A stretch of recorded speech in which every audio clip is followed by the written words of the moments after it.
तो कोई उनकी पार्टी है या उनके लोग है, कोई सुनने वाला नहीं है। ये इलेक्शन कोई विधानसभा या मैं तो कह रहा हूँ लोकसभा का भी आम इलेक्शन नहीं है। ये इलेक्शन आम जनता का इलेक्शन है, पूरी कौम का इलेक्शन है। और सब लोग चाहते हैं इस बीजेपी का सुपड़ा साफ कर करके माननीय अखिलेश यादव जी के हाथों को मजबूत करते हुए इंडिया गठबंधन की सरकार को बनाना है, इस बीजेपी के घमंड को तोड़ना है।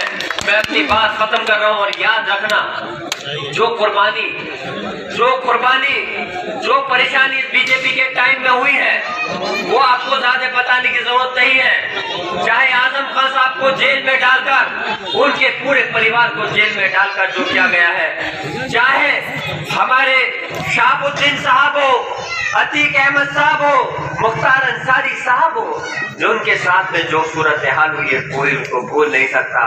मेरी गुजारिश है आप सब लोगों से, कसम है आप लोगों को कि उनकी कुर्बानी क्यों जाया मत होने देना और इस भारतीय जनता पार्टी का सूपड़ा साफ होकर ही कम लेना। मुझे अभी जानकारी आया, मैंने तस्वीर करी चमन सराय में, तो मालूम चला 4 से करके दिया गया। मैं पूछना चाहता हूँ चुनाव आयोग से और उन पुलिस प्रशासन के अधिकारियों से, अगर बीजेपी के लोग आचारसंहिता का उल्लंघन करे तो कोई नहीं, और अगर हम लोग दायरे में रहते हुए भी अगर सही बात कहें तो उनका मदद कर देते हो तो याद रखना, हमेशा एक जैसे रहने वाले नहीं है। कभी का दिन बड़ा है, कभी की रात बड़ी है।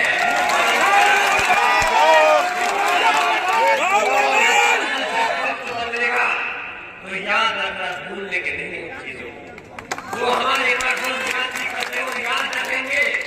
और उत्तर प्रदेश के अंदर हम इस बात को कभी नहीं भूलेंगे जो हमारे ऊपर एक तरफा कार्रवाई कर रहे हैं। संविधान है, हमें देश को, संविधान को बचाने के लिए मैं ही नहीं, पूरा प्रदेश और देश के विपक्ष के लोग मैदान में हैं।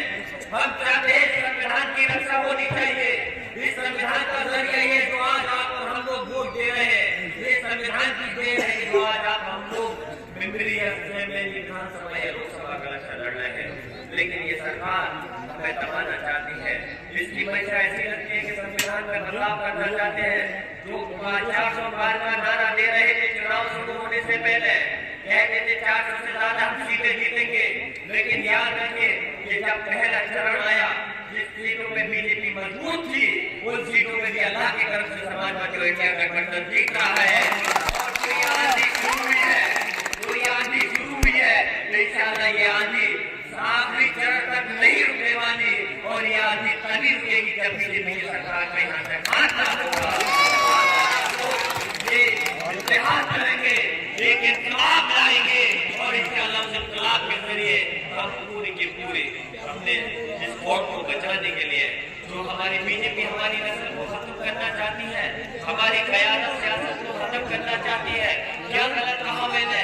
अरे बीजेपी ने जो ज्यादती की हमारी रहनुमाई खत्म करने के लिए, हमारी क़यादत खत्म करने के लिए, आज हम ये सोचते हैं कि हम इस क़यादत को खत्म नहीं होने देंगे। अगर हमारी क़यादत खत्म हो गई तो इस देश की पंचायत के अंदर हमारी आवाज को कौन उठाएगा?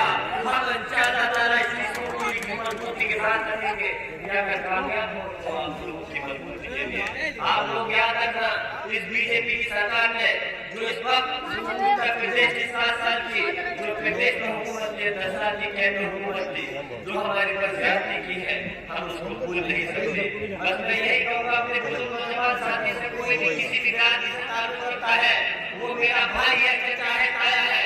मैं ये भी कहता हूँ इंशाअल्लाह ताला मेरे अंदर आप कभी भी जात की बात नहीं देखोगे, मुझसे अगर देखोगे तो सिर्फ कौम की रहनुमाई करेगा। हमसे जुड़े रहने के लिए हमारे YouTube चैनल को सब्सक्राइब करें और नई वीडियो की नोटिफिकेशन के लिए बेल आइकॉन को दबाएं। अगर आप ये वीडियो Facebook पर देख रहे हैं तो लाइक जरूर करें और ज्यादा से ज्यादा शेयर करें। धन्यवाद।